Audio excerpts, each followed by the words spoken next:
نحمده ونصلي على رسوله الكريم أما بعد فأعوذ بالله من الشيطان الرجيم بسم الله الرحمن الرحيم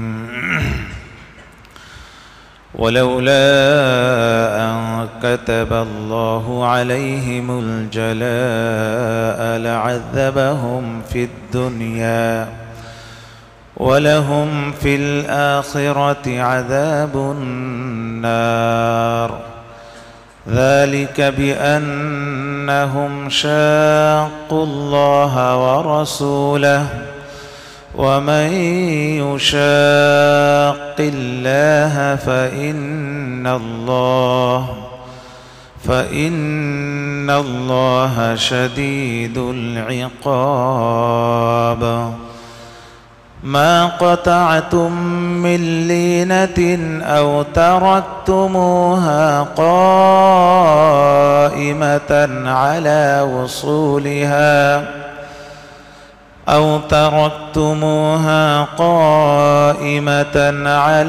أصولها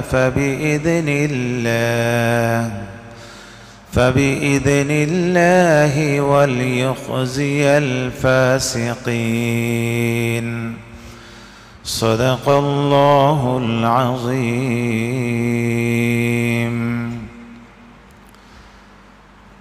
اللهم صل على محمد وعلى آل محمد كما صليت على إبراهيم وعلى آل إبراهيم إنك حميد مجيد اللهم بارك على محمد وعلى آل محمد كما باركت على إبراهيم وعلى آل إبراهيم إنك حميد مجيد সম্মানিত মুআজ্জাজ মুহতারাম মহান প্রতিপালকের প্রতি অন্তরের গভীর থেকে কৃতজ্ঞতা জ্ঞাপন করি যে আল্লাহ তাআলা আমাদেরকে কোরআনের তলেবে ইলম ছাত্র হওয়ার সুযোগ দান করেছেন। সকলে আদায় করি আলহামদুলিল্লাহ। রদিতু বিল্লাহি রব্বা ওয়া বিল ইসলামি দীনা ওয়া বি মুহাম্মাদিন নাবিয়্যান ওয়া রাসূলা। শুকরিয়া আদায়ের এটাও একটা পন্থা হাদিসে এসেছে। আমরা শুধু আলহামদুলিল্লাহ বলেই শুকরিয়া আদায় করি। শুকরিয়া আদায়ের অনেক পদ্ধতি রয়েছে, তার মধ্যে এটিও একটি। ভাইরা আমার, সূরাতুল হাশরের তাফসির চলছিল, মাঝখানে একটি আপনাদেরকে সুখবর দেই, সেটি হলো ওইটা দাও সাদা। এই দেখতে পাচ্ছেন আপনারা সূরা ইয়াসিনের একটি বই না, সূরা ইয়াসিনের পারা। এই সাদা একটা আছে, কালো একটা আছে।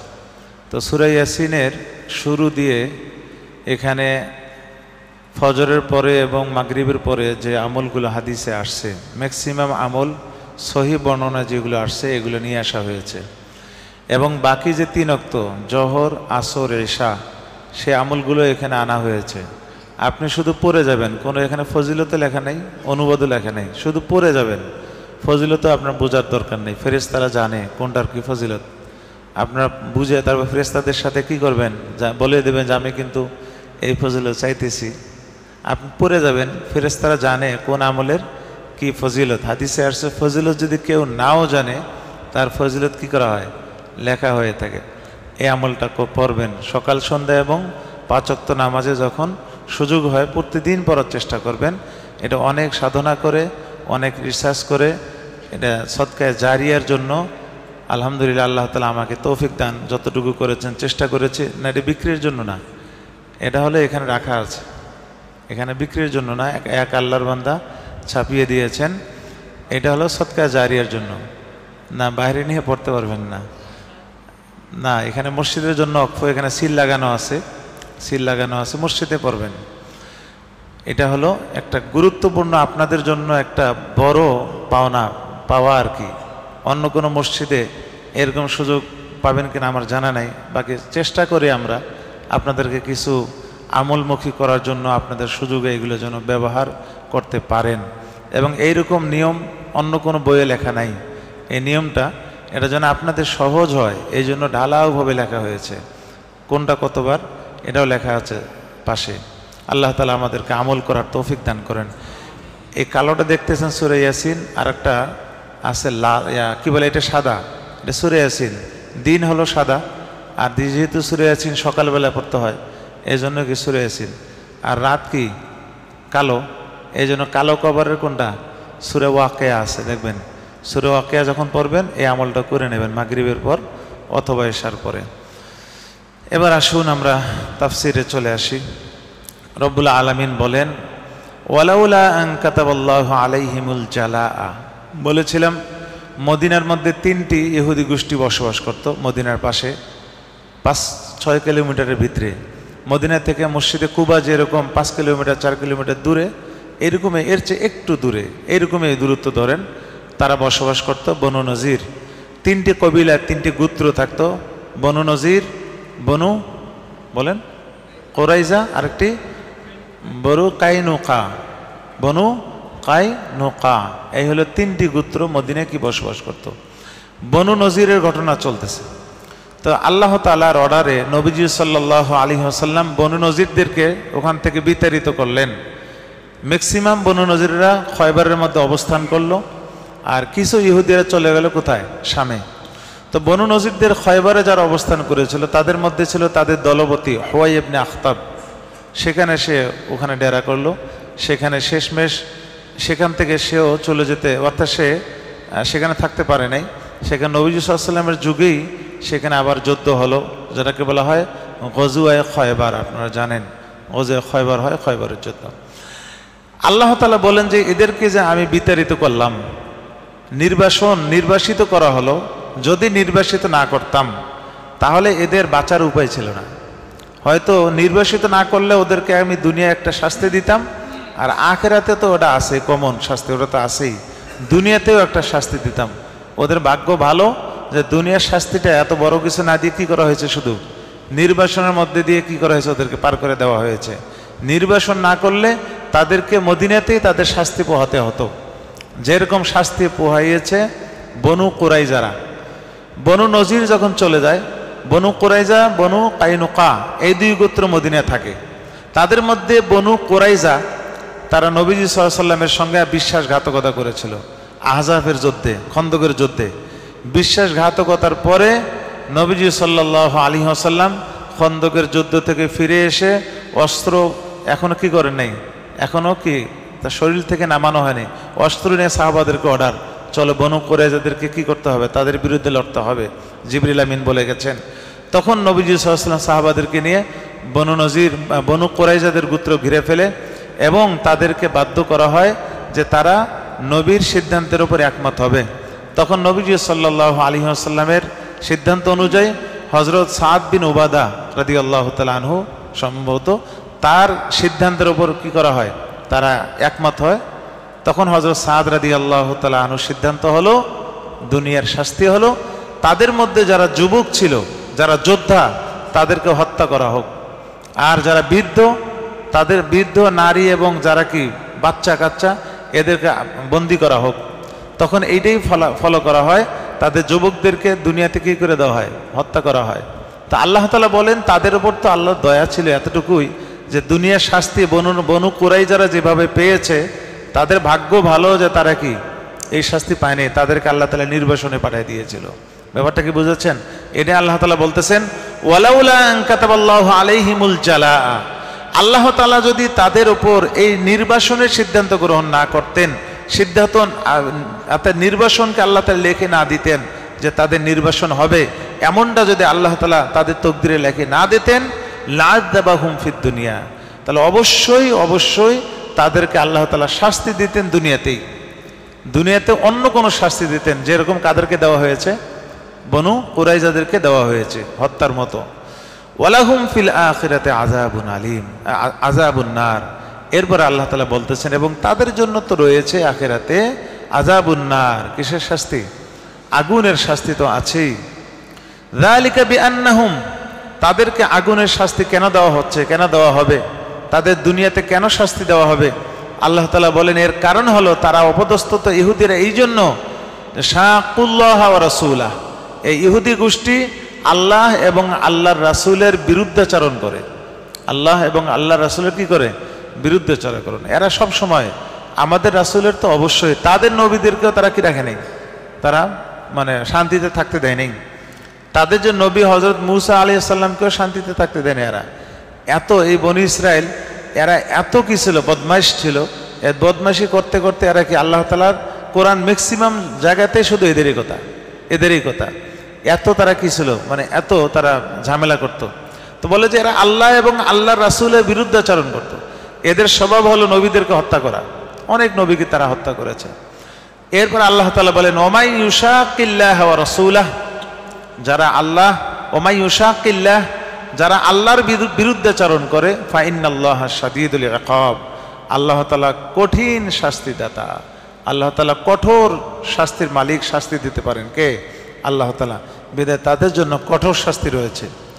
এবার আসতেছে যখন সাহাবায়ে কেরাম নবীজির যেহেতু অর্ডার যে বনু নজিরদেরকে ঘিরাও করে ফেলো, বলেছিলাম 6 দিন মতান্তরে কতদিন, 15 দিন অবরোধ করা হলো। তখন ম্যাক্সিমাম সাহাবায়ে কেরাম নিশ্চিত ছিলেন যেহেতু নবীজির অর্ডার, আল্লাহর অর্ডার, বিদায় এই দুর্গ, ইহুদিদের দুর্গ মুসলমানদের কবজায় চলে আসবে, মুসলমানদের দখলে আসবে। বিদায় গাছ, তাদের যে দুর্গের আশপাশে যে খেজুর গাছগুলো ছিল এগুলো তারা কাটতেছিল না, কাটতেছে না কেন? কিছুদিন পর তো এগুলো আমাদের দখলে আসবে, এগুলো কেটে আমাদের লস কেন করব? এই জন্য অনেক সাহাবায়ে কেরাম খেজুর গাছ কাটে নাই। কিন্তু কিছু সাহাবায়ে কেরাম ফলদার খেজুর গাছ কেটে ফেলেছিল, মানে কাটতেছিল, ধুমে কাটতেছে। কেন? ইহুদিদের মনে যেন একটা কি চলে আসে, ভয় ঢুকে যায় যে মুসলমানরা বিজয় হয়েছে, এইটা তাদেরকে বোঝানোর জন্য কিছু খেজুর গাছ কাটতেছিল। তো কাটার কারণে কিছু ইহুদি সমালোচনা আরম্ভ করলো যে মুসলমানরা ফলদার গাছ কাটতেছে, এইরকম জীবন্ত গাছকে কেটে ফেলতেছে, তাদের তো কোনো অপরাধ নাই, অপরাধ তো আমাদের। এইরকম আল্লাহ তাআলা যখন স্বাধীন হয়ে গেল, অর্থাৎ যখন দুর্গ জয়লাভ করলো, তখন ওই সাহাবারা যারা খেজুর গাছ কাটতেছিল, অর্থাৎ কেটে ফেলেছেন, তারা নবীজির দরবারে ভীতি সন্ত্রস্ত হয়ে আসলেন। বলে ইয়া রাসূলুল্লাহ, আমরা কি কোনো ভুল করে ফেলেছিলাম কিনা? গাছ কেটে, গাছ কাটার কারণে আমাদের ভুল হয়েছে কিনা, গুনাহ হয়েছে কিনা? তখন আল্লাহ তাআলা নাজিল করতেছেন। আল্লাহ তাআলা বলেন মা কাতাআতুম মিন লিনাতিন, তোমরা কাটো নাই কোনো খেজুরের গাছ। লিনা বলা হয় আজওয়া খেজুর বাদ দিয়ে সাধারণ যে খেজুরের গাছ, এই খেজুরের গাছগুলো তোমরা কাটো নাই। আও তারাকতুমুহা কাইমাতান আলা উসুলিহা, অথবা যে তোমরা কি ছেড়ে দেও নাই দাঁড়ানো অবস্থায়, আলা উসুলিহা, সেগুলোর কি শিকড়ের ওপর, সেগুলো গোড়ার ওপর দণ্ডায়মান অবস্থায় কোনো গাছ রাখো নাই। ফাবি ইজনিল্লাহ, দেখেন মা কাতাআতুম, এখানে দুইটা অর্থ। একটা হলো রাখো নাই, যদি রেখে থাকো এটাও কার নির্দেশে? আল্লাহর নির্দেশ। আর একটা হলো মা কাতাআতুম মিন লিনাতিন, মায়ে মৌসুলা বলা হয়, তোমরা যে গাছগুলো কেটে ফেলেছো, যে গাছগুলোকে রেখে দিয়েছো, কাটো আর রেখে দাও, যেটাই করেছো ফাবি ইজনিল্লাহ, কার অর্ডারে? আল্লাহর অর্ডারে করেছো, ভয়ের কোনো কারণ নাই। এবং ওয়ালিয়াখজি আল ফাসিকিন, আর ইহুদি, এই যে ফাসেক ইহুদিদেরকে অপদস্থ করার জন্য, তাদেরকে লাঞ্ছিত করার জন্য মূলত এগুলো কাটা হয়েছে। এটা আল্লাহরই নির্দেশে, আল্লাহরই ইজাজতে। বিদায় হে মুসলমানেরা, সাহাবারা, তোমরা ভয় পেও না, ভয়ের কারণ নেই, এটা তো তাদেরকে লাঞ্ছিত করা হয়েছে মূলত। এরপরে এবার বনু নজিরের যে সম্পদগুলো সাহাবায়ে কেরাম যে পেলেন, এই সম্পদগুলো এখন কার? এগুলো মালিকানা কার? এগুলো কি গনিমতের মাল হিসেবে গণ্য হবে কিনা? তখন আল্লাহ তাআলা এটা সিদ্ধান্ত দিচ্ছেন যে এই যে তারা যে চলে গেল খয়বারে বা সিরিয়ায়, সব কিছু রেখে গেল, ফল গাছ অর্থাৎ খেজুর গাছ, তাতে যত কিছু মালামাল রেখে গেছে, কিছু তো নিয়ে গেছে, বাকি যেগুলো রেখে গেছে এগুলো গনিমত হিসেবে গণ্য হবে কিনা? তখন আল্লাহ তাআলা এবার সিদ্ধান্ত দিচ্ছেন যে না, এগুলো গনিমত হবে না। গনিমত একটি জিনিস, আর একটা মালে ফাই, দুটি জিনিস। মালে গনিমত বলা হয় মুজাহিদরা, মুসলমানেরা যুদ্ধের বিনিময়ে যে সম্পদটা পায় কাফেরদের থেকে, সেটাকে কি বলা হয়? মালে গনিমত।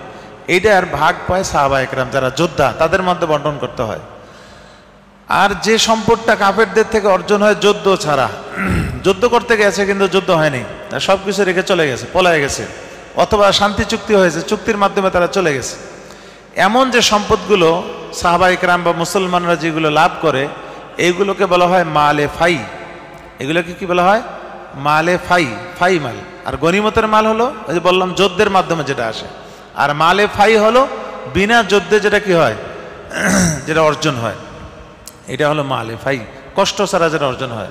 নবীজি সাল্লাল্লাহু আলাইহি ওয়াসাল্লাম বলেছেন যে শীতকালে রোজা রাখা ওই মালে ফাইয়ের মতো, ঠান্ডা গনিমত মানে মালে ফাইয়ের মতো, যে যুদ্ধ ছাড়া কি অর্জন করে যেরকম, সম্পদ অর্জন করা যেরকম, তো এইরকম শীতকালে রোজা রাখাও কি কষ্ট ছাড়া সব অর্জন করা, ঠিক না? শীতকালে দিন ছোট, রোদ নাই, কোনো কষ্ট নাই, ঘুমাবেন, ঘুম থেকে উঠে দেখবেন জহরের রক্ত, না জহর পরে একটু কাইলুলে গেছেন, দেন কিসের রক্ত হয়ে গেছে, মাগরিব, আসর, আসরের পর অল্প পরে তো কি আজান হয়ে যায়। তো এই হলো শীতকালে রোজা, হলো এই ঠান্ডা গনিমত।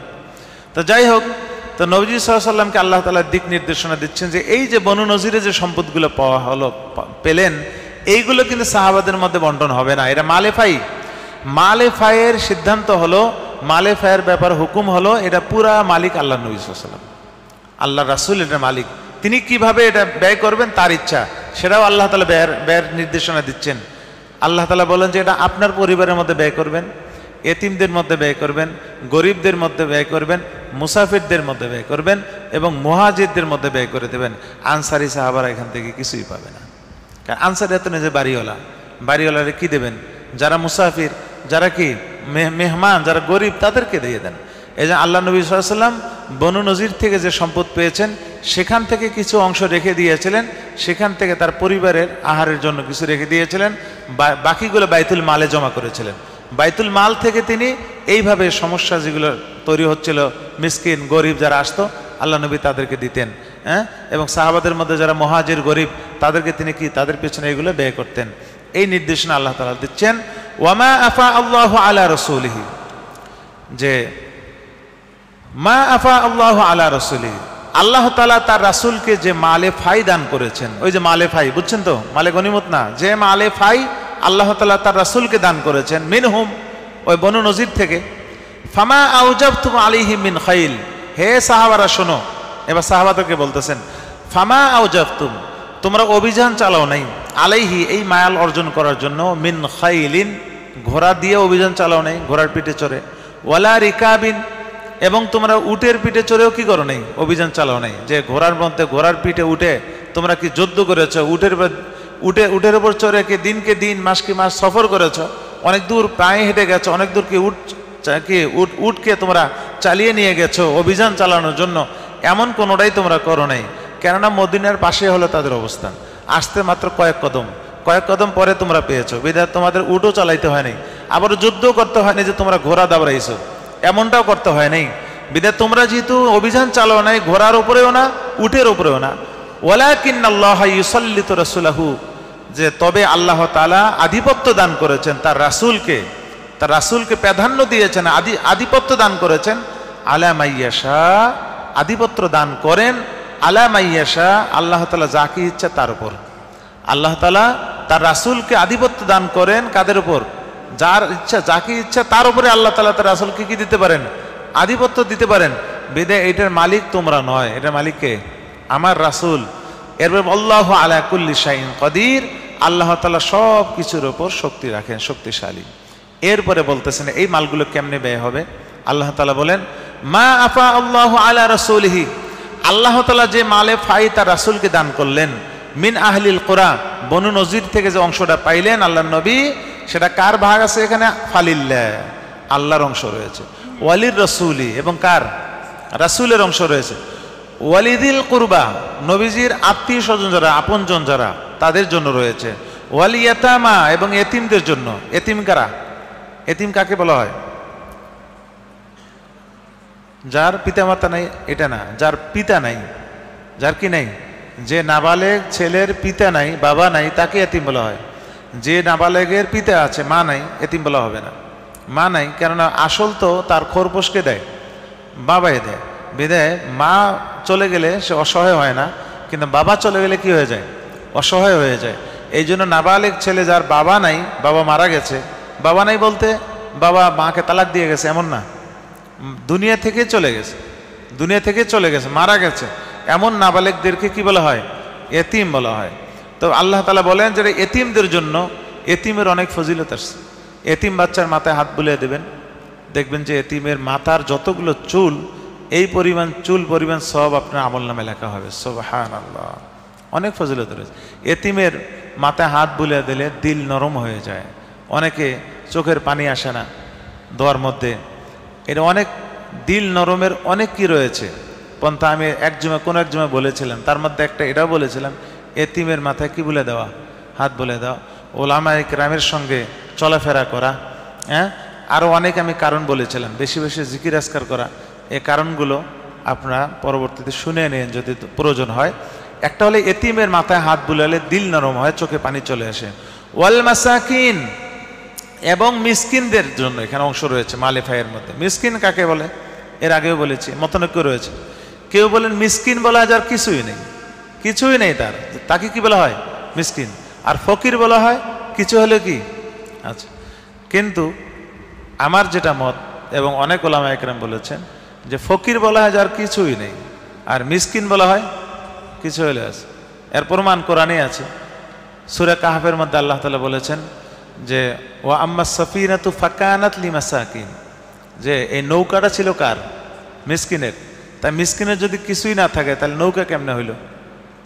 ওই যে নৌকা যে ফুটা করে দিয়েছিল হযরত খিজির আলাইহিস সালাম, নৌকা ফুটা করছিলেন না, তখন ব্যাখ্যা করতে হয়তো মুসাকে ব্যাখ্যা করে বলতেছেন এই যে নৌকাটা ফুটা করলাম এইটা আসলে এক মিসকিনের। তাই মিসকিনের নৌকা থাকলে তাহলে তো কিছু আছে তার বোঝা গেল মিসকিনের কিছু থাকে আর ফকিরের কি কিছুই থাকে না। তো এই মিসকিনের জন্য, ওয়াবনিস সাবিল, এবং যারা মুসাফিরের জন্য, যে ব্যক্তি মুসাফির হয়ে ঢাকায় আসছে, মনে করেন সব কিছু কি খরচ করে ফেলেছে, এখন বাড়ি যাওয়ার টাকা নেই, বা তার কি টাকা টুকার প্রয়োজন, তো বাস দান করেন। কিন্তু এমন যদি হয় যে তার কাছে কার্ড আছে, বিকাশে টাকা আছে, বুঝলেন, কার্ড এখান থেকে অনলাইন সিস্টেম করা। একজন হলো যে টাকা, দেশে অনেক টাকা আছে, তার ঢাকায় আসছে, তার কার্ডও নাই, আনার কোনো উপায়ও নাই। কিছু লোক আছেন এরকম, একবারে বিকাশও বোঝে না, ও নগদও বোঝে না, কার্ডও বোঝে না, দেশের টাকার অনেক মালিক, ঢাকায় আসছে টাকা হারায় গেছে। কেমনে চলবে? আপনি তাকে যাকাতের টাকা দিতে পারবেন, অনুমতি আছে। ব্যাপারটা বুঝতে পারছি? ওই ধনীকেও কি দেওয়া যাবে? যাকাতের টাকা দেওয়া যাবে, কেন সে তো মুসাফির থাকা অবস্থায়। আর একটা হলো এইরকম মুসাফির, হাতে টাকা টুকু নাই কিন্তু ব্যাংকে টাকা আছে, আবার কার্ডও আছে, বিকাশে টাকা আছে, মোবাইলও কাছে আছে। এইরকম লোকের পকেটে টাকা না থাকলে সমস্যা নেই, কেননা ওই কার্ডটাই হলো টাকা, ওই মোবাইলটাই হলো তার কি ক্যাশ। এমন মুসাফিরকে আবার কি দেওয়া যাবে না? যাকাতের টাকা দেওয়া যাবে না। এবার আসুন যে ওই মালিফায়ের অংশ পাবে মিসকিনরা, ওয়াবনিস সাবিল, মুসাফিররা। কাইলা ইয়াকুনা দুলাতাম বাইনাল আগনিয়া মিনকুম, আল্লাহ তাআলা সাহাবাদেরকে সান্ত্বনা দিচ্ছেন যে শোনো, তোমরা যারা গেছিলে যুদ্ধ করতে, মুহাজির হও আর আনসারি হও, হ্যাঁ, তোমরা কিন্তু এখান থেকে গনিমত হিসেবে ভাগ পাইবে না। কেন জানো? এখন তোমাদেরকে যদি দেওয়া হয় তাহলে সম্পদগুলো ওই ঘুরে ফিরে তোমাদের কাছে চলে আসতেছে, তাহলে সব কুক্ষিগত তোমরাই করলো, পুঞ্জীগত তোমাদের মধ্যে হয়ে গেল, গরিবরা বঞ্চিত হয়ে গেল। এই জন্য এমনটা করা যাবে না। ইসলামী অর্থনীতি শেখাচ্ছেন আল্লাহ তাআলা, বলে যে কাইলা ইয়াকুনা দুলাতাম বাইনাল আগনিয়া মিনকুম, তোমাদের মধ্যে যারা ধনী তাদের মধ্যে যেন এটা পুঞ্জীভূত না হয়ে যায় সম্পদটা, ঘুরে ফিরে তোমাদের কাছে সম্পদ। হ্যাঁ, সুদ কেন হারাম করা হয়েছে? সুদ তো ঘুরে ফিরে ধনীর কাছে টাকা আছে, টাকা রাখছে 1 কোটি টাকা, হ্যাঁ, আবার সুদ সহ আরও বাড়তে আছে, ধনীরই শুধু টাকা হচ্ছে, আর গরিবরা শুধু ঋণ নিয়ে নিয়ে কি দিতে আছে, সুদ দিতে আছে। তো এই জন্য তো সুদ হারাম, আর অনেক কারণ রয়েছে। তো আল্লাহ তাআলা বলেন যে যেন পুঞ্জীভূত করতে না পারো তোমরা ধনীরা যারা রয়েছে, এই জন্য আল্লাহ তাআলা এই সম্পদটাকে এইভাবে ব্যয় করতে বলেছেন। এরপরে আল্লাহ তাআলা একটা মূলনীতি বলে দিচ্ছেন, বলে ওমা আতাকুমুর রাসূলু ফাখুযুহু, সবশেষ আমার যেটা কথা আল্লাহ বলেন সেটা হলো আমার রাসূল তোমাদেরকে যা দেবে, যা কিছু দিক না কেন তোমরা এটা গ্রহণ করো। তোমাদের কথার মাধ্যমে নির্দেশ দিক, সম্পদ দিক, ধন দিক, যা বলুক এটা তোমরা গ্রহণ করবা। ওয়ামা নাহাকুম আনহু ফান্তাহু, নবীজি যে কাজ থেকে তোমাদেরকে বিরত রাখবেন, বারণ করবেন, তোমরা বিরত থাকবে, সেখানে কোনো কথা চলবে না, কোনো কথা চলবে না। নবী যা করতে বলবেন সেটাই করবা, যেখান থেকে বিরত থাকতে বলবেন সেখান থেকে বিরত থাকবে। যদি বলেন যে ঘুষ খাওয়া যাবে না তো ঘুষ খাবে না, যদি বলে যে মদ খাওয়া যাবে না তো মদ খাবে না, যদি বলে মদ খেলে কি আছে, এর হদ রয়েছে, শাস্তি, তোমার শাস্তি গ্রহণ করো। কোরআনে তো কি নাই, মদ খাওয়ার কোনো শাস্তি আছে নাকি? জেনার শাস্তি কোরআনে আছে না আছে না? চুরির শাস্তি কোথায় আছে? কোরআনে আছে। কিন্তু মদের শাস্তি কোরআনে কোথাও পড়ছেন? আমি পড়িনি, নাই। কিন্তু এটা কে দিয়েছেন শাস্তিটা? আল্লাহর নবী দিয়েছেন। বিদায়ী শাস্তিটা কার্যকর করা ও ফরজ। কারণ মা আতাকুমুর রাসূলু ফাখুযু, নবী যা বলবেন, যা তোমাদের দিবেন, যে নির্দেশনা দেবেন, এটা গ্রহণ করো। এক মহিলা আব্দুল্লাহ ইবনে মাসউদ রাদিয়াল্লাহু তাআলা আনহুর কাছে এসে বললেন যে, হে আব্দুল্লাহ, আপনি তো অনেক বড় একজন সাহাবী, নবীজির আশপাশে থাকেন সব সময়, নবীজির পিছনের কাতারে নামাজ পড়েন আপনি, তো তাকে বলা হতো ফকিহুল উম্মাহ, ফকিহুল উম্মাহ, উম্মদের মধ্যে ফকি তিনি ছিলেন। তো আচ্ছা, ওই যে মদের যে পাত্রগুলো ছিল, নবীজির যুগে মদ বানানো হয়তো ওই যে আপনার লাউ আছে না, লাউ যখন কি হয়ে যায়, আপনার পেকে যায়, বড় হয়ে যায়, তখন লাউটা কিন্তু ভেতরের যে মগজগুলো ফালাই দিয়ে একটা কি হয়ে যায়, একটা বাসন হয়ে যায়, বাসনের মতো একটা কলসের মতো হয়ে যায়। এই কলসের মধ্যে কি বানানো হইতো আগে? মদ। তো এই কলসগুলোকে নবীজি সাল্লাল্লাহু আলাইহি ওয়াসাল্লাম ভেঙে ফেলতে বলেছিলেন, এইগুলোতে পানি খেতে নিষেধ করেছিলেন, অর্থাৎ মদের বোতল আমরা যেটা বলি এখন। তা আগের মদের বোতল সেগুলোই ছিল। তো নবীজি এই মদের বোতলগুলো ব্যবহার করতে নিষেধ করেছেন।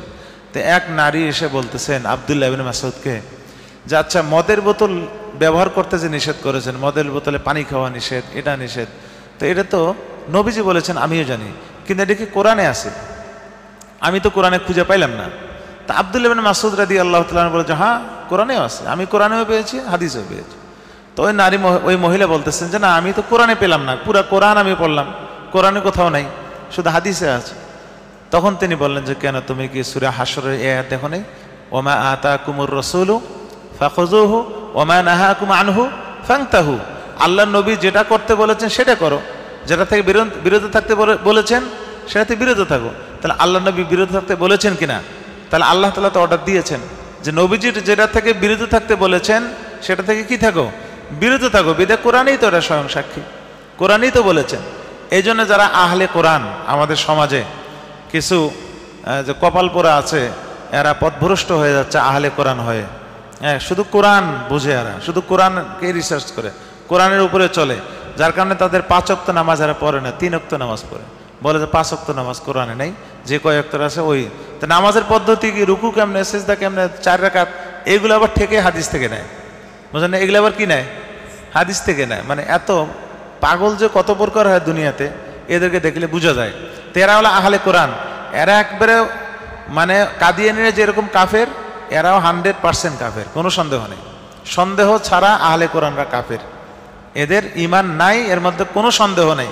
কেউ সন্দেহ করলে তারও ঈমান চলে যাবে। কাফের কি না, এদের সন্দেহ যদি কেউ করে ঈমান চলে যাবে। এখন যদি বলেন যে হুজুর আপনি বললে হলো নাকি, আমি তো বলি না, সারা দুনিয়ার আলেমরা কি ফতুয়া দিচ্ছে, তা সমস্ত ওলামায়ে কেরামের ফতুয়া মানে হলো কোরআন হাদিসের কি ফতুয়া। ব্যাপারটা বোঝেন নাই? তো এই জন্য যারা আহলে কোরআন তারা কাফের, যারা কাদিয়ানি তারাও কাফের, তারাও কি কাফের। এটা ইয়াকিন রাখতে হবে। সন্দেহ আসলেই আপনার আবার তওবা করে আবার হজ করতে হবে, আবার নামাজগুলো কাজা করতে হবে, যতদিন কি। ব্যাপারটা বোঝেন নাই? অথবা এতদিনের আমল সব বরবাদ হয়ে যাবে, স্বয়ং কোরআনই বলেছে। এবার আসুন, তো ওমা আতাকুমুর রাসূলু ফাখুযুহু ওমা নাহাকুম আনহু ফান্তাহু ওয়াত্তাকুল্লাহ। হে সাহাবারা, আল্লাহকে ভয় করো, ইন্নাল্লাহা শাদীদুল ইকাব, আল্লাহ তাআলা কঠিন শাস্তিদাতা। এবার আসুন লিল ফুকারা। এবার বলতেছেন যে এই যে মালে ফাই এতক্ষণ আল্লাহ তাআলা বললেন কাদেরকে দিতে হবে, এরপর আরো কিছু বলতেছেন, মালে ফাইটা মুহাজিরদেরকে দিতে হবে। এবার মুহাজিরদের কিছু বৈশিষ্ট্য, যেটা খুব গুরুত্বপূর্ণ বিষয়, আজকে বলতে গেলে অনেক সময় যাবে। এই জন্য আগামী সপ্তাহে এই নিয়ে আলোচনা করবো ইনশাআল্লাহ। সবাই চেষ্টা করবেন থাকার। আল্লাহ তাআলা আমাদেরকে কোরআন বুঝে আমল করার, কোরআনের নির্দেশনা মানার, আদর্শ তার আদর্শবান হওয়ার, কোরআনের আদর্শে আদর্শবান হওয়ার আল্লাহ তাআলা আমাদেরকে তৌফিক দান করেন। ওমা আলাইনা ইল্লাল বালাগ। কারো কোনো প্রশ্নোত্তর করব? জি না, এখানে হলো এতিম 2 ধরনের। একটা হলো সম্পদশালী এতিম, তাকে আবার যাকাতের টাকা দেওয়া যাবে না। সম্পদশালী এতিম যদি হয়, যাকাতের টাকা দেওয়া যাবে না। আর যদি গরিব এতিম হয় তাহলে জাকাতের টাকা দেওয়া যাবে এবং মালে ফাইও দেওয়া যাবে, সমস্যা নেই, বুঝে নেই? হ্যাঁ, ব্যবহার সমান, ব্যবহার সমান, গরিব একই সব। বরংস ধনী লোকের এতিম তার বেশি কষ্টকর।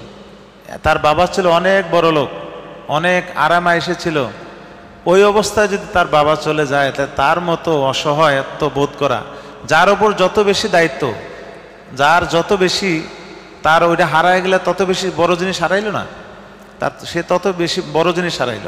এই জন্য বড় লোকের বাচ্চা আরো বেশি কি হয়, এতিম অসহায় হয়ে যায়, বেশি অসহায় হয়ে যায়, বেশি কষ্ট পায়। এই জন্য দুইটাই সমান। আমি মানে বলতেছি না, কোনোটাকে কম বেশ বলতেছি না, দুইটাই সমান, দুইটাই সমান। গরিবের এই যে আমরা বলে থাকি কোরআন শরীফ আপনার জন্য যেরকম কঠিন, কঠিন না, যারা কোরআন শরীফ পড়তে পারেন না, তো যারা আপনার চেয়ে অনেক কম বয়স মুক্তবের বাচ্চারা, ওদের জন্য আবার সহজ। তো এখানে বয়সের উপর নির্ভর করে, বয়সের ওপর এবং ওই জিনিসের মানের ওপর। এই জন্য আমাদের কাছে বুখারি যেরকম কঠিন, মুক্তবের বাচ্চাদের জন্য নুরানি কায়দা ওইরকম কঠিন। কেন? তার হলো ওইটা ধারণ ক্ষমতা অতটুকুই, আলিফ বা তাসা। ওর জন্য আলিফ বা তাসাটা কি অনেক কঠিন, অনেক চাপ। কিন্তু বড় যারা দাওরা পড়ে ওদের জন্য বুখারিটা ওইরকম চাপ, কিন্তু তাদের কাছে আলিফ বা তাসা পানির মতো। ব্যাপারটা বোঝেন নাই? যারা মনে করেন ক্লাস 1-এ পড়ে, ক্লাস 1-এ যারা পড়ে তাদের জন্য ক্লাস 2-র বই পড়া অনেক কঠিন, বা ক্লাস 1-এর বইটাই তার জন্য অনেক কঠিন। কিন্তু যারা ক্লাস 5-এ পড়ে, ক্লাসের 1 তার জন্য কি পান্তা ভাত। এই জন্য যার যে তবকা, সে তার তবকার মধ্যে সে সমানভাবে সে হতাশ হয়ে যায়, সমানভাবে বিপদগ্রস্ত হয়ে যায়। এই জন্য বড়লোক এবং গরিব সকলেরই এতিমরা সমান অধিকার রাখে।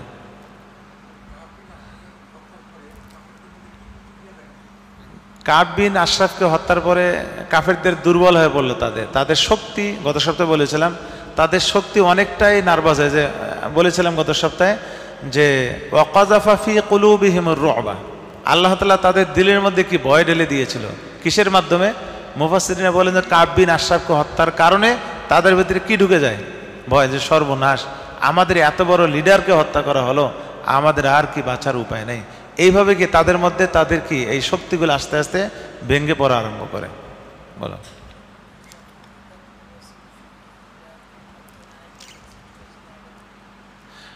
ওমা আতাকুমুর রাসূল, যা কিছু আল্লাহর রাসূল তোমাদেরকে দেন, যা কিছু দেন, ফাখুযুহু, সেটি কি করো? তোমরা গ্রহণ করো। যা দেন, নির্দেশনা হোক, যা কিছুই দেন না কেন, শরীয়তে যে বিধানই দেন না কেন, এটা গ্রহণ করো। ওমা নাহাকুম আনহু, এবং যে জিনিস থেকে আল্লাহ নবী তোমাদেরকে নিষেধ করেন, ফাংতাহু, সেখান থেকে কি থাকো? বিরত থাকো। এটার ব্যাপক অর্থ, সব ক্ষেত্রেই এই বিধানটা সকলের জন্য প্রযোজ্য। আরো কোনো প্রশ্ন?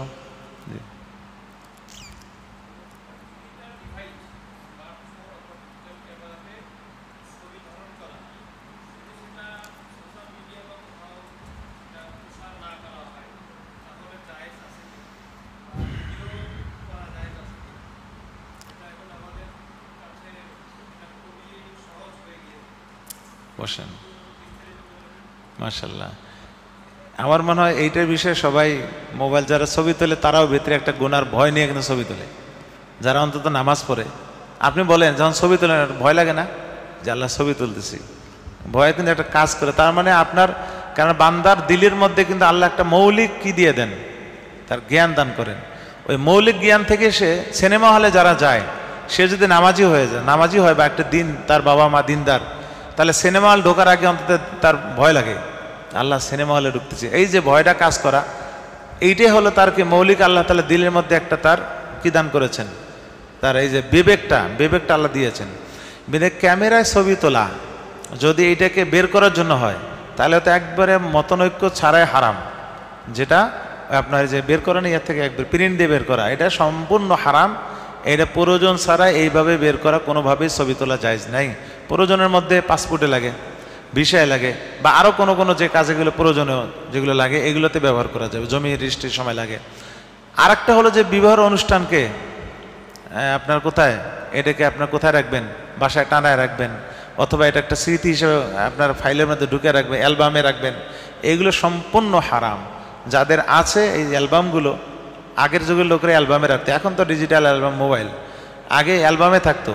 তো যাদের অ্যালবাম আছে বাসায়, দয়া করে আল্লাহর ঘরে অন্তরে ভয় নিয়ে হলে আপনার না থাক, আপনার বাবার যদি থাকে বা আপনার দাদারটা আছে, এইগুলো গিয়ে একবার ছিঁড়ে ফেলবেন, পুড়ে ফেলবেন এবং ইস্তেগফার করতে পারবেন। আশা করি আপনাদের নেই, কিন্তু যাদের আছে পরামর্শ দেবেন এইগুলোর জন্য না থাকে। এগুলো সব হলো মরিচিকা, এগুলো সব হলো ওয়াসওয়াসা, এগুলোর কোনো ভিত্তি নেই।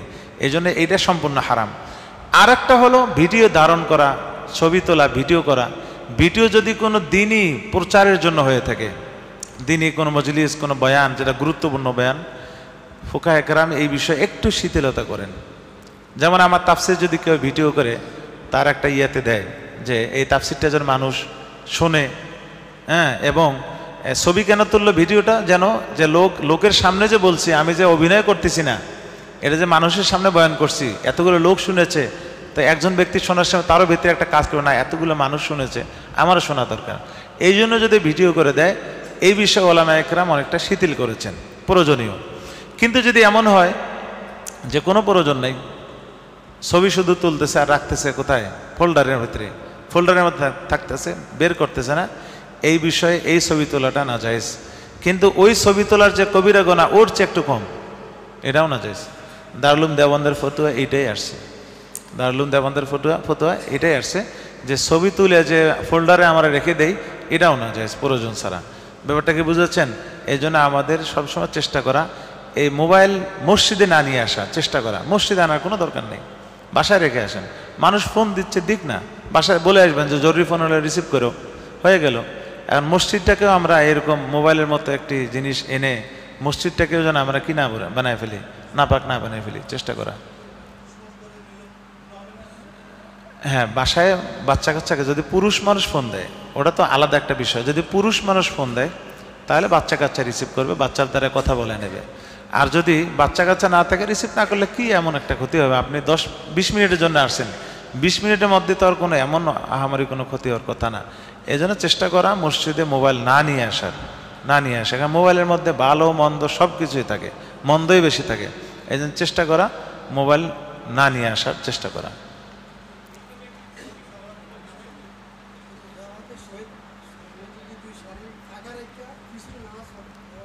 হ্যাঁ, এটা এর গত সপ্তাহে গেছে। সামনের কাতার খালি রেখে পেছনের কাতারে যে দাঁড়াবে তার নামাজ মাকরুহে তাহরিমি হবে, কবিরা গুনাহগার হবে না। এখানে ব্যাখ্যা আছে, এই যে আপনি মাসলা শুনে কিন্তু ফতোয়া দিয়ে দিয়েছেন, যেখানে সেখানে ফতোয়া দেওয়া যাবে না। যারা ওই যে বাইরে দাঁড়ায় ওনারা মাজুর, ওনাদের এসিতে সমস্যা হয়। তো যারা এসিতে সমস্যা হয়, এখন আপনি যদি এসিতে তাকে ডাক দিয়ে নিয়ে আসেন, তাহলে ওই বেচারা আর জহরে আসতে পারবে না জ্বরের কারণে, বা একটা তার ক্ষতি হয়ে যাবে। এই জন্য মাজুরদের জন্য হলো নন এসি বাইরে। আরও ভালো হয় ওনারা যদি দোতলায় চলে যেতেন, খুব ভালো হতো। দোতলায় তো এসি, দোতলায় এসি। হ্যাঁ হ্যাঁ হ্যাঁ, এইটা হলো খেলাফে আওলা, অনুত্তম। এটা হলো অনুত্তম। মানে নিয়ম হলো ইমামের পেছন থেকে কাতার সোজা করা। আপনার সামনের কাতার পূরণ হয়েছে পুরা ফিল আপ, আপনি ইমামের পেছনে একজন দাঁড়াবেন, ডানে একজন বামে একজন। কিন্তু আল্লাহর বান্দা অনেকে ইমাম যেদিক দিয়ে হাইটে আসে ওখানে দাঁড়ায় না। এটা তো আপনার ভাগ্য যে ইমামের কদম যেখানে পড়তেছে আপনি ওখানে সেজদা দিতে পারতেছেন। এইটা কেন আপনারা বুঝেন না? আমার তো বুঝে আসে না। আরে ভাই, যার পেছনে আপনি নামাজ পড়তেছেন, আল্লাহ তাআলা তো তার মাধ্যমে আপনার নামাজটা পড়ায় নিচ্ছেন। তা উনি আপনার ইমাম, একজন আলেম, তার কদমে আপনার যদি কি সেজদার এই কপালটা পড়ে আল্লাহর জন্য, এটা তো আরো বরকত মনে করা। কিন্তু অনেক আল্লাহর বান্দা ওইটা সাইরে কি করে, দাঁড়ায় যায় এদিক ওদিক। হ্যাঁ, এদিক ওদিক দাঁড়ায় যায়। আর একটা তো এটা আমি বললাম, ওটা একটা। কিন্তু আরেকটা হলো যে আপনি ইমামের পেছনে দাঁড়ানো তো আপনাকে সুন্নত, এটা তো নিয়ম। এই জন্য আগে পেছন থেকে শুরু হবে, তারপরে ডানে একজন বামে একজন, ডানে একজন বামে একজন। এই ভুলটা অনেক আল্লাহর বান্দা করেন, আমাদের অনেক ছাত্ররাও করেন। এইটা আপনারা যখন দেখবেন কারোর মধ্যে, সাথে সাথে এটা শুধরে দেবেন। জি,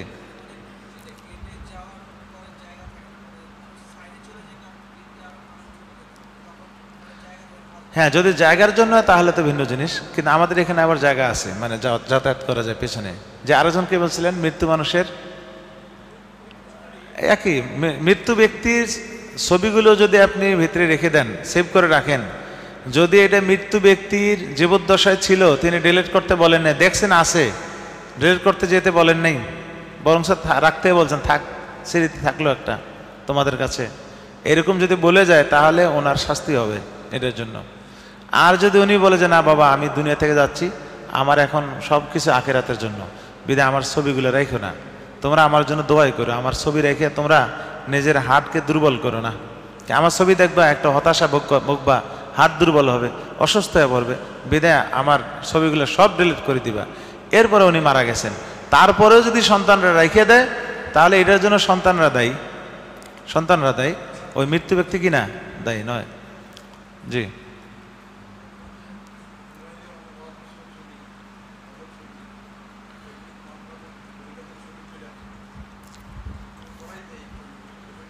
এইগুলো থেকে বেঁচে থাকা, ওই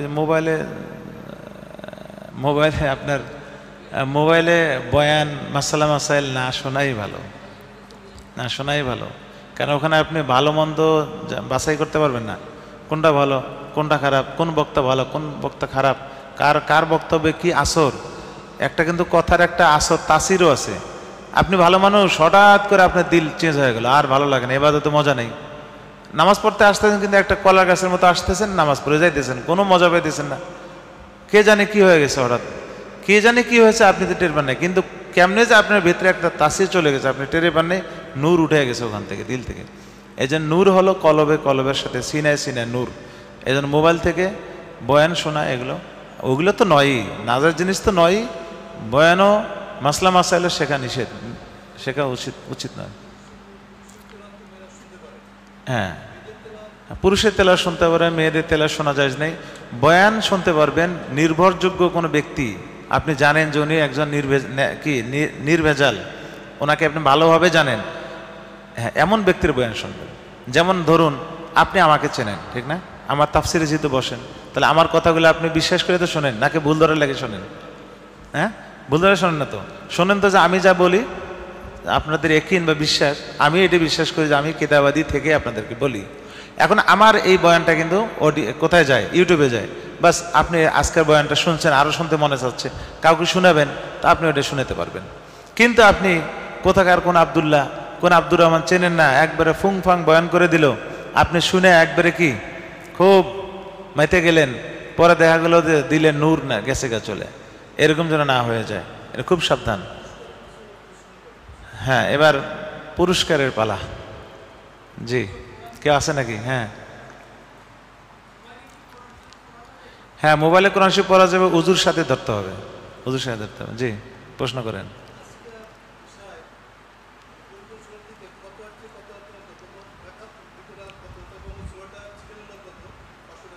৳500।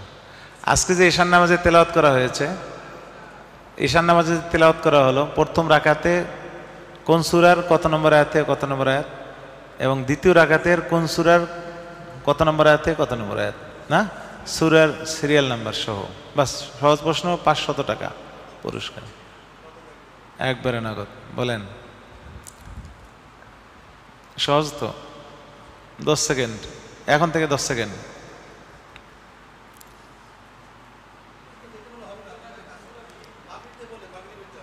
ও, মাগরিব না, আচ্ছা, মাগরিবে কি তেলাওয়াত করেন?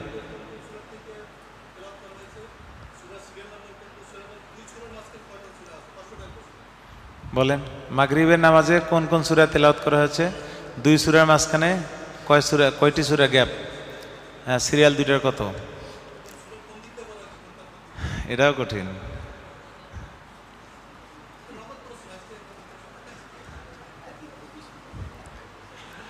আসেন কেউ? আচ্ছা, গেল, ওটা তো হলো না। আরো কেউ আছেন যে আমি ছোট একটা প্রশ্ন করব, সহজ, এই ছোট পুরস্কার। আছেন কেউ? কেউ নাই? আল্লাহ, এই তো, জি, আপনার প্রশ্নটা করেন।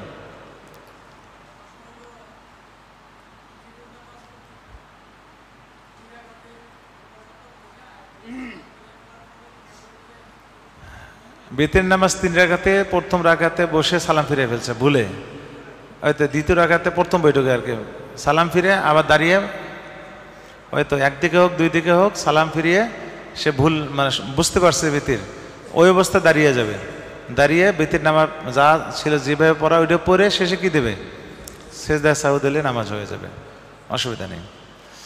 আচ্ছা, তাহলে আমি একটা প্রশ্ন করি। এই পুরস্কার, এটা হলো বাংলার খ্যাতিমান ওলামা মাশায়েখ, অনেক গুরুত্বপূর্ণ বই। এইটা কয়েকদিন আগে আমাদের রূপনগর থানা ইমাম পরিষদের সেক্রেটারি সাহেব চেয়ে এনেছেন। হ্যাঁ, এটা খুব গুরুত্বপূর্ণ একটা বই, আপনাদের বাসায় থাকা উচিত। একবারে সহজ। সেটা হলো তওবা কবুল হওয়ার জন্য শর্ত কয়টি? আমি অনেকবার বলেছি, একবারে। জি, কয়টি বলেন? না, বসেন। কয়টি? 4টি? হ্যাঁ, 4টি না, হয় নাই। 5টা হয় নাই। 6টি কি কি? দাঁড়াও।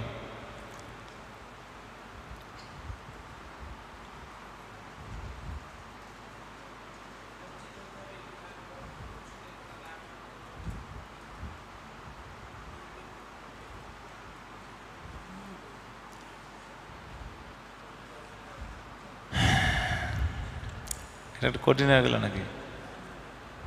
আচ্ছা, আমলে সালেহের জন্য শর্ত কয়টি? আমরা বলেন ইন্নাল্লাযীনা আমানু ওয়া আমিলুস সালিহাত, যে ঈমান আনয়ন করবে এবং আমলে সালেহ করবে। আমলে সালেহ কাকে বলে? শর্ত কয়টি? ইখলাস এবং আরো কেউ আছেন? আরো দুইটি, ওনার ম্যাক্সিমাম হয়ে গেছে। আরেকটি ছিল, সেটা সংযোগ আমি করেছি না। 1 নম্বর হলো মুমিন হতে হবে। ইমান না থেকে যদি বেঈমান কাদিয়ানীরা যদি আমল করে, চলে হবে? এরা যত নামাজ পড়ুক, কাজ হবে? কাজ হবে না। আলে কোরআন যদি 3 ওয়াক্ত নামাজ একবারে খুব ইখলাসের সাথে পড়ে, হবে কাজ? হবে না। 1 নম্বর কি লাগবে? ইমানদার হতে হবে। 2 নম্বর হলো ইখলাস থাকতে হবে, আল্লাহর জন্য হতে হবে। 3 নম্বর হলো নবীজির তরিকায় হতে হবে। নবীর তরিকার বাহিরে হলে সেটাই হবে বিদআত, এটা আমলে সলে হবে না, আমলে তলে হবে, এটা গুনার কাজ হবে। জি, আপনাকে দেওয়া যায়, যেহেতু মোটামুটি বলেছেন। আসেন সবাই একটু দেখুক, আসেন। হ্যাঁ, না, ওই যে অনেক মুমিন দাবিদার ইমানদার আছে না। জাযাকাল্লাহ, বারাকাল্লাহ।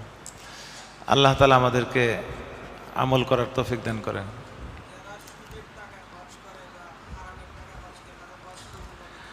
হজ কবুল হবে না, হজ আদায় হয়ে যাবে। কেউ যদি হারাম মাল দিয়ে হজ করে, হজ আদায় হয়ে যাবে কিন্তু কবুল হবে না। বুঝেন নেই? আদায় হবে বলতে তার ফরজ আদায় হয়ে যাবে কিন্তু কবুল হবে না। কবুল একটা জিনিস, আদায় একটা জিনিস। ব্যাপারটাকে বুঝতে পারছি? হারাম মাল দিয়ে হজ করলে আদায় হবে কিন্তু কি হবে না? কবুল হবে না। দরুদ শরীফ পড়ি। তওবা কবুলের 6টি শর্ত হলে 1 নম্বর হলো ইখলাসের সাথে তওবা করতে হবে। কিছুর সাথে? 2 নম্বর হলো বান্দার হক যদি নষ্ট করে থাকে, এটা কি করতে হবে? এটা আদায় করতে হবে, 2 নম্বর। 3 নম্বর হলো যে গুনাহগুলো করেছে এগুলো স্বীকার করতে হবে। কি করতে হবে? আল্লাহর কাছে স্বীকার, নাম নিয়ে নিয়ে বলতে হবে আল্লাহ ওই গুনাহ, ওই গুনাহ, ওই গুনাহ, সব গুনাহ স্বীকার, মুখ দিয়ে উচ্চারণ করতে হবে। যেগুলো মনে নেই সেগুলো আল্লাহর উপর ছেড়ে দিতে হবে, আল্লাহ আরও আছে, আমার এখন মনে আসতেছে না। এই 3 নম্বর গেল না।